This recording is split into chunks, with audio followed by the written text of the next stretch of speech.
Good evening, everyone. My name is Arjun Joshi. In the previous videos, we already discussed about experiment 8, that is nothing but adder, and then subtractor, and then integrator. In this video, let's discuss about experiment 4 in the experiment 8 only. 8 in the it's a subsection experiment, that is nothing but a differentiator. Before getting to the simulation, let's understand the theoretical part. We need to consider equation, that is nothing but V0 is equal to minus RC dV by dt. Okay, this is a differential equation. Okay, now we have F is equal to same equation, 1 by 2 pi RC. Here they mention F and C. We need to find out R value, that is nothing but as an integrator. Output is going to come 15 kilo ohm. In order to avoid loading at the inverting terminal, in this inverting terminal, I'm going to consider R1 is equal to 5 kilo ohm.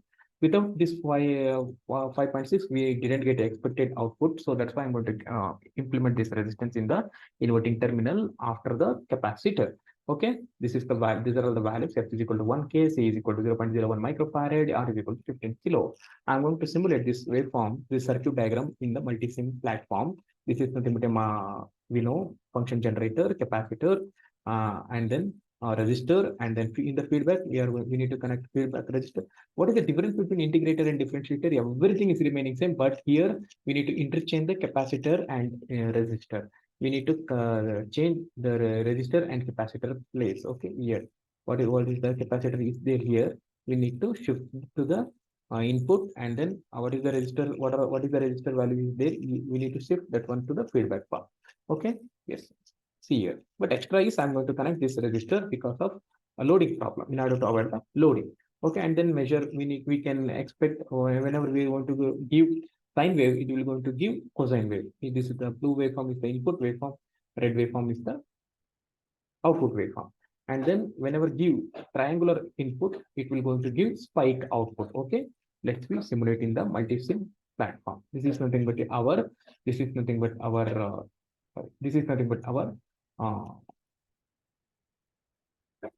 differentiator. Everything is remaining same, but I'm going to interchange the capacitor and resistance place. Okay, I'm going to run here.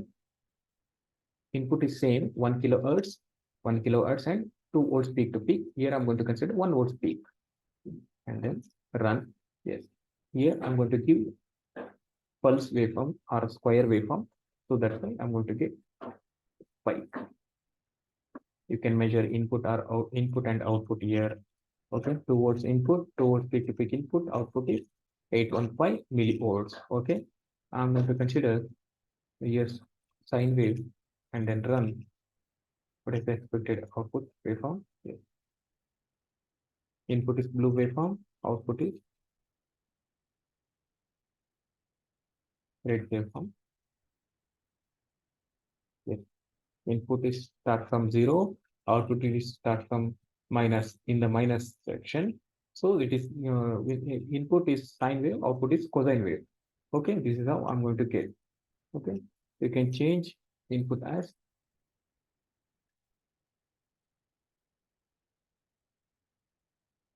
square. I'm going to get pulse output like this. Yes.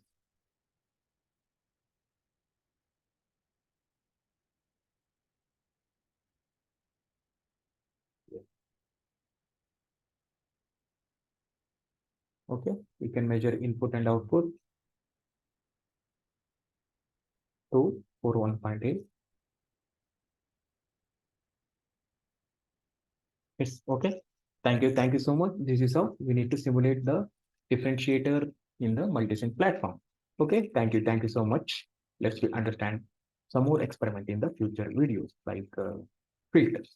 We can expect, you can expect the videos about filters, active filters, but our first order, second order, high pass, low pass, band pass, band rejection, everything you can expect in the future videos in the next week. Okay, thank you so much.